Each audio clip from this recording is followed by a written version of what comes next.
Hey guys, Mighty Gazelle here, back with more reading the My Hero Academia manga. This is chapter 325. These are the official translations because I've said this a lot in my community posts and stuff, but I took the last week off because I was sick, and I decided this week to wait for the official ones because I wasn't feeling too great still when the unofficial ones came up. So yes, we're reading the official ones today. Very excited to see what happens next. I've done a very good job of avoiding all spoilers this week. I actually have no idea what's going to happen here. So yeah, I'm excited. A few things before we begin. Last week, I had probably the biggest blunder of my entire time reacting to the manga. What do I mean by that? I'm so mad at myself. For anyone who was watching my reaction, I was throughout the whole chapter I was looking for like specific background character, and I'm like, man, I've been wanting to see a cameo from the frickin' antenna guy, the guy we saw in chapter 1. And I'd been thinking that for a while, and I was like, if we're ever gonna see him, I feel like now's the time. And I even mentioned that in my chapter. I'm like, man, I wish I could see him in this, but he's didn't have him. So, and then after I read the chapter, I have so many people commenting like, dude, he's in the chapter. Go to this panel and look. I'm like, of course he's there. Of course I would say like, man, I want this guy as a cameo, and I don't even see him in the chapter. It's like the biggest, like I said, the biggest blunder of my entire damn time reacting to this. I was so mad that I didn't see him. But that's cool. I'm so glad he's there. Man, I still can't believe I didn't see him real time though. Anyway, I just felt really bad about that, even though I completely like called for him. I'm like, "Where are you? Where?" And then he's like, "I'm here," and I'm just like, I didn't see him, you know. So yeah. Anyway, chapter 325. Yeah, these are official translations, so let's just dive on in. First page, we get Mineta saying Midoriya, because it looks like he's looks like so. Oh, looks okay. So this looks like Koda's when he's about to run toward Deku. What gives Ida? Because Ida puts his hand out and says like, "Don't run." This isn't our moment," says Ida. Yeah, you guys already had your moments. Your moments were amazing. But isn't that right? And we get a shot of Ida looking up at Uraraka. Isn't that right, Uraraka? And we see her. The megaphone's down finally. I think she's finally done saying her speech. She's just crying, man. Is this gonna be another emotional chapter? Anyway, the bottom panel we get Koda running toward Deku, and behind Deku we have 13, Shoji, Ida, Mineta, Koji, Bakugo, and Sero, and I'm sure all the others, but they're kind of giving some distance. Okay. Midoriya, he shouts. And then as we get the fox lady again, the giant fox lady, she's standing over him. Which I laughed when she kind of ran up to him, because it's just funny to me that there's this girl who we just met and she's already like at the center of attention. I don't know. I find that funny. Number 325, The Bonds of One for All. Ooh, that's pretty interesting title. Close up on Koda. I'm sorry, I was too scared to run over here. Sorry, so sorry. And he's just bawling his eyes out. And we get Deku, who's looks like he already looked like a mess, but like he's just like the waterworks, man. The old school Deku, just crying. But then that lady stood up and said that stuff. I had to try because I want to be like you. That's why I am here. Get it? You don't gotta cry anymore. You'll be okay. He shouts, and everyone's just crying. It's a cry fest, you know. Koda's crying, Deku's crying. Fox Girl's crying a little bit, but she's actually the most reserved one here. You're a UA student then? Yes, miss, he replies to her. Several shelters turned me away. No heteromorphs allowed, they said. It was one rejection after the next until UA finally took me in. But well, this means I get to see you again. How lucky for me. She keeps crying. Aw. Thanks for saving me, my crybaby hero.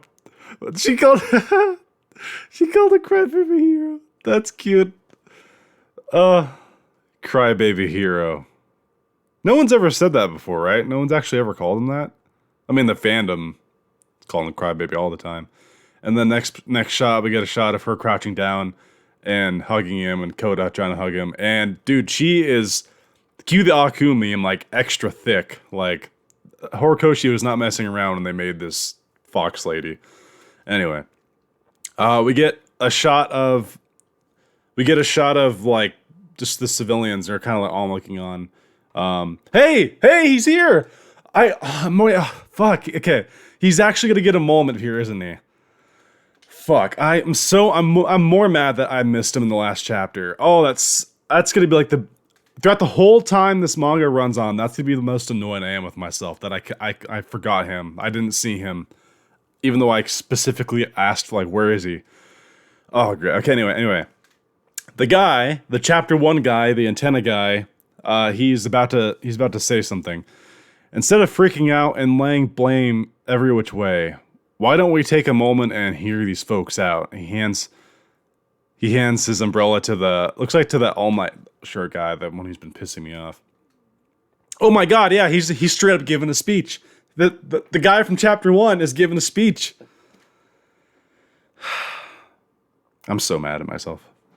Anyway, but let's enjoy the moment. The boy's not asking to kick up his feet and stay here forever, right? But supplies are good and help are hard to find out there these days. So if the boy needs a break before the world grinds him down to nothing, this place is his last best bet. I love how this guy is like saying all this. It's the chapter 1 guy, the guy who was like, "You want to be a hero too, don't you?" Like, that's the long and short of it, right, heroes? He looks over to Nezu, and Nezu says, "Indeed." Why not Shiketsu then, if they've got the same setup? Except they'd probably react the same way over there, says one lady. And then that shut the guy up, this random guy who was, "Why don't you say Shiketsu? Why don't you go over there?"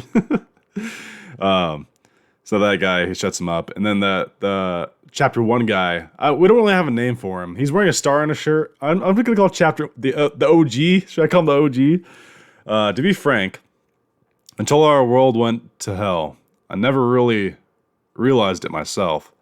How I was like a spectator, and heroes were performers on stage, as we get this empty stage and empty stands. Once upon a time, the unmatched All Might showed us all how to be a hero. He was the act to follow, and everybody cheered him on. But along the way, people forgot about the heart and soul that made the man. Oh, this guy's spitting facts. Oh, good stuff. The stage is gone now. The theater's knocked down. With failure after failure, heroes can't be hoping for glory and riches at this point. So many of those folks we once called heroes have hung up their capes. Think about it. Those ones who are still left, still fighting, what do you think they're fighting for? Dude, this guy is just straight up an awesome man, like, just saying all this. I love Horikoshi. Thank you for bringing him back. I am so sorry I didn't see him in the last chapter. If we reject the ones still standing up for what's right, what do we even got left? How will there be any chance in hell of going back to our old lives? Sure, we're all hurting here, but let's stop and use our heads. How long can we be spectators on the sidelines? Yes, thank you, dude. That shut everyone up. We even see that kid in the All Might shirt again. He's finally quiet. There are rumors of a guy with multiple quirks, dressed in rags. They say he's either an agent of the villains, or maybe a true hero. And this is the guy in the All Might shirt. So tell us. Say you get to rest here for now. Will we get back to our old lives eventually? And as he looks to Deku, and now we get a shot of the other students. Everyone is in this together with me. So, yes, we'll bring it all back. As we get Deku, who's still crying, but he's a little more like stoic now, kind of.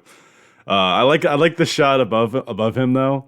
We get Kirishima and Kaminari just like wiping tears from the face. It's so manly. Yeah. All right. So like the kid in the All Might shirt, he finally seems to either accept the situation and stop being a little asshole. And then now we cut down below. We to the outside of the UA barrier. It looks like we're as we get Endeavor, Hawks, and Todoroki. Ectoplasm shows up. Did you happen to hear Ravity's speech? And they all just kind of stare at him. They don't really reply. Why don't you reply? I don't know. Come in and see for yourselves. All is well, at least for the time being. And then they all enter the barrier. And then we get a bit of a surprise on Hawks and Todoroki's and even Endeavor's face. Endeavor says, "In the end, all we did was cause more pain for Deku. No real progress. Just a roundabout way of getting to this point." "No progress," says Hawks. "I disagree. We're seeing it here. One for All is a network of power that links people's hearts. It tied All Might to Midoriya." Oh, is All Might here? We're seeing like all the people who are here, and All Might's here. Where is he? Anyway, it tied All Might to Midoriya. Then Class A kept Midoriya in the game, and Aravity linked these people to Midoriya. If all of us, are even a little bit capable of seeing each other as united as one, then I see a future where heroes have time to kill. And that was Hawks' whole like spiel. He's like, I want time where I can kick out. I want the world to be so safe where I can just like kick out and be lazy and stuff. And like we have plenty of time. As we get a great shot, wow, of oh, I love this shot. This is cool. Okay, so we get a lot of the students like they're getting umbrellas from the civilians. They're handing over their umbrellas, and we get the freaking stupid All Might shirt kid handing his umbrella to Deku. All right, well that's a good ending for him, I guess. That guy, I understand he finally came around, but that guy was pissing me off for like multiple chapters. You know, like, but the villains, like, I don't know, just, that was annoying. But yeah, look at this. This is a great shot here. Like, I don't mean just like a great shot in general, but it's actually really detailed. We get the Fox Lady kind of crying in the side, just overlooking everyone. We get Kirishima getting an umbrella from this like Elvis-looking dude. It's so fascinating how Mineta has been so clamoring to like go hug Midoriya. I'm not saying I'm like one of those people who are like, oh, he loves Midoriya, but like it's just fascinating. Like we're getting a side of him that's like very different. We get Ojiro, we get Mina looking amazing as always. We have Jiro right next to her. It's like a fox dude. Oh, Bakugo. Looks like Bakugo got the back of his head slapped by Kaminari. I don't know what. Maybe Bakugo said something rude or something, and then Kaminari's like, psh. That's pretty nice. And we get Ida, who's like, Ida looks so different because his armor's like melted / like broken away from their combo thing that they did, and it just looks like kind of like a black vest underneath. We get Momo. No chapter 1 guy in this shot. I'm looking for him, but I was. We get Inko finally running up to Deku and giving him a hug. That's good. Okay, that's a great shot. Sorry I stood on this one for so long. We go back to Todoroki. Father. He looks up at his dad. We do this together. And then they get we get a flashed image of Dabi. Like, clearly they're obviously both thinking the same thing. He lowers his hat and he says, yeah. By the way, I kind of like Trenchcoat Endeavor. I don't know. It's kind of random still, but I kind of like it. Now we're cutting to Cementos holding Nezu. As it says, this was beyond my power, but your class achieved it, Aizawa. Oh, Aizawa! Ah, my heart. Oh, what a beautiful man. He pulls off the eye patch. My man. Oh, Aizawa. So yeah, we knew he was listening in because we saw him that panel when Iraq was giving her speech. But oh my god, he looks so cool. I mean, like obviously I don't like seeing him like lost an eye and stuff, but be sure to tell my class president, job well done for me. Oh, he still has the heart to tell like this. Like that's the first thing he thinks of is like tell my class president.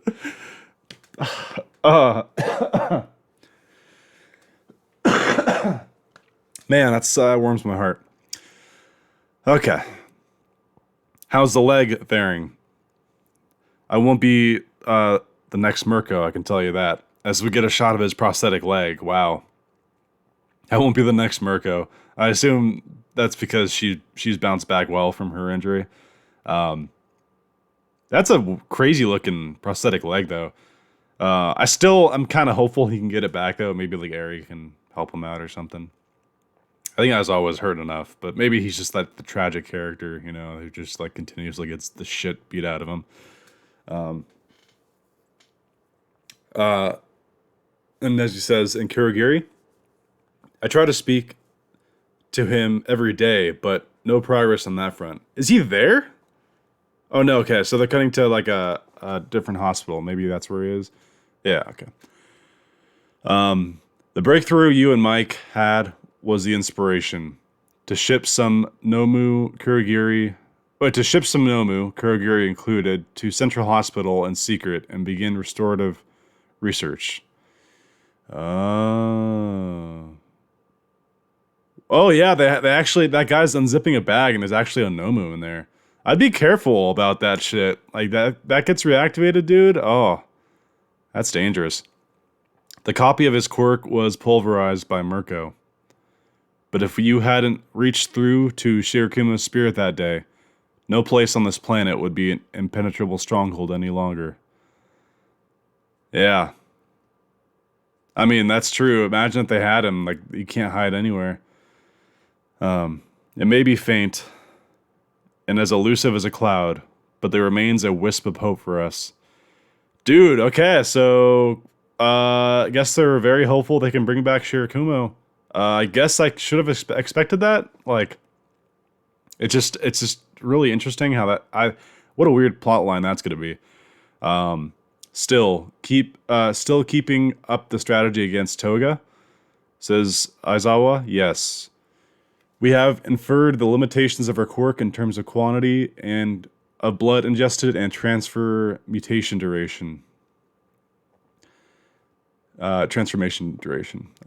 Accordingly, we are only admitting evacuees into UA after keeping them in isolation for long enough. Okay, so that's actually really smart. I didn't think about that, but Toga could probably really slip into the crowd with the people who get in. But if they found out how long her quirk lasts, which that's convenient. I don't know how they figured that out. But yeah, keep people in isolation when they bring them in and weed them out. Then UA really is our stronghold, says Aizawa. And it's time for payback. Dude, Aizawa looking beautiful here. He just like the beautiful man. Yes, of course.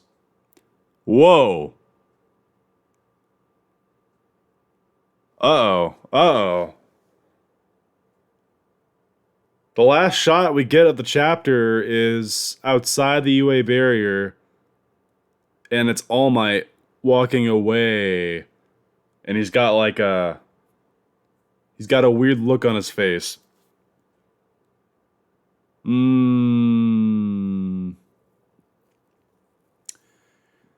What you thinking, All Might? Where you been, first of all?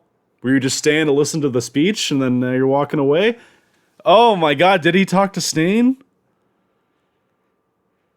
So many questions. What is All Might's deal right now? Okay. That's very fascinating. We'll go back to that in a second. This is a shorter chapter. Actually, no, it wasn't shorter. Well, kind of. It was 17 pages. I think most of them have been like 18, 19. So like kind of shorter, I guess. This is a really good chapter. We wrapped up Uraka's speech moment. We got kind of everyone finally accepting the students and Deku. We got a great speech by the chapter 1 OG. Again, I'm so mad I didn't notice him last chapter when I specifically was like, where is he? I want to see him as a cameo. But here's the thing though, even if somehow no one mentioned that to me last chapter, he'd be right in our face this chapter. But I'm glad I knew about him beforehand, because this would have felt like really out there, random, if they didn't even show him at all previously. So I'm glad that they did, first of all, and then that you guys mentioned it to me. His speech about All Might was great. How like he was so damn good that like since then it's all been a follow-up act, and like people kind of forgot what it means to be a hero. And I like how this chapter was kind of like symbolism with One for All, how you connect with other souls, and it's not just the physical like passing down the quirk. I like how they tied it into like actually tying with people. And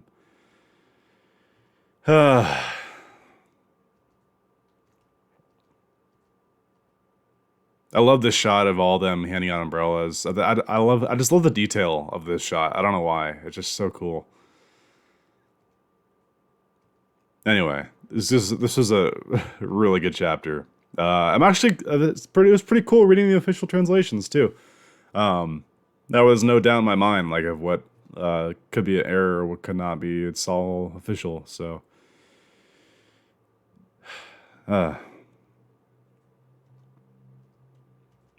yeah, not a whole lot to add other than where is All Might going? Why is he walking away from the school? Why is he not joining the students? That is very suspicious.